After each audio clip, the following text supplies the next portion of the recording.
So here we're given these three functions, and we have to assess if the domain of the function, the set of all real numbers. So I'll start with the first one. Here, the denominator is always going to be positive because x squared is greater than or equal to 0, and I'm adding 2 to that. So that will always be positive. So all values of x are acceptable. Same thing with the numerator. There's no division by 0 here. So the domain of this function is a set of all real numbers. So that's yes. If we look at the second one, x squared over x plus 1, here the denominator can be 0 if x is minus 1.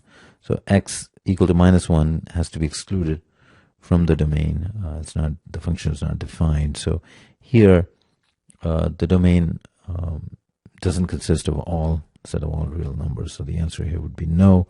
And finally, for h of x,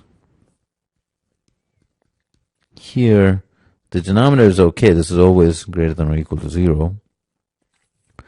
Actually greater than 0, not equal to 0, because this is what would be equal to 0. We're adding 3 to it. So the denominator is fine. We can take all real values, but the numerator, x has to be positive. X can't be, for example, minus 3.